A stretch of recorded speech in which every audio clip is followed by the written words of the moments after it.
দর্শক, নির্বাচনের আরো খবর জানাতে আমাদের সাথে যুক্ত হচ্ছেন মানিকগঞ্জ প্রতিনিধি আল আমিন মাহমুদ।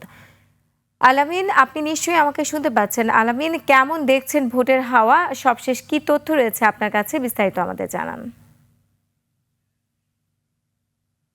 সর্বশেষ খবর জানাতে মানিকগঞ্জে কিন্তু যে পরিবেশ হয়েছে, যত সময় ঘনিয়ে আসছে নির্বাচন কাছে, তাতে কিন্তু উত্তেজনা বাড়ছে, আমেজ বাড়ছে। এবং কি যদি প্রচারণা নিষেধ থাকে, তবুও কিন্তু মানুষ বিভিন্ন কৌশলে কিন্তু প্রার্থীরা তাদের ভোটারদের কাছে যেতে চাচ্ছে।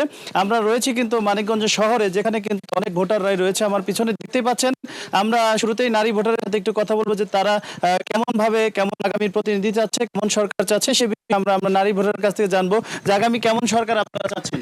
যেহেতু আমি নারী, আমাদের মানিকগঞ্জ ৩ আসনে ধানের শীষের প্রার্থীও নারী। আমরা নারীরা অবহেলিত, এই জন্য আমরা নারী নেতৃত্ব চাই।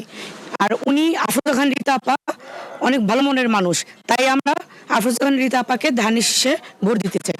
আচ্ছা, আপনারা কেমন আগামী নির্বাচনে কেমন কি চাচ্ছেন?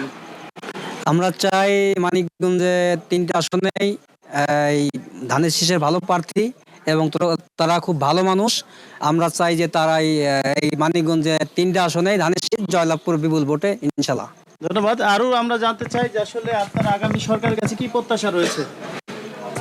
আগামী সরকারের কাছে আমাদের প্রত্যাশা রয়েছে দেশটা যাতে সুন্দরভাবে পরিচালিত হয়, দিনের ভোট যেন রাতে না হয়, আমরা যেন ভোটাধিকার প্রয়োগ করতে পারি। আমরা চাই স্বাধীনতার সপক্ষের শক্তি ক্ষমতায় আসুক।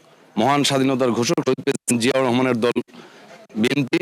আমরা চাই তারুণের অহংকার তারেক রহমানের নেতৃত্বে আগামী রাষ্ট্র পরিচালনা হোক। ধন্যবাদ। আপনারা আসলে কি পরিবর্তন, আগে কি পরিবর্তন না আগের মতো কি কেমন চাচ্ছেন? আমরা আগের মতো চাচ্ছি না। আমরা চাচ্ছি এই দেশ সুন্দরভাবে পরিচালিত হোক।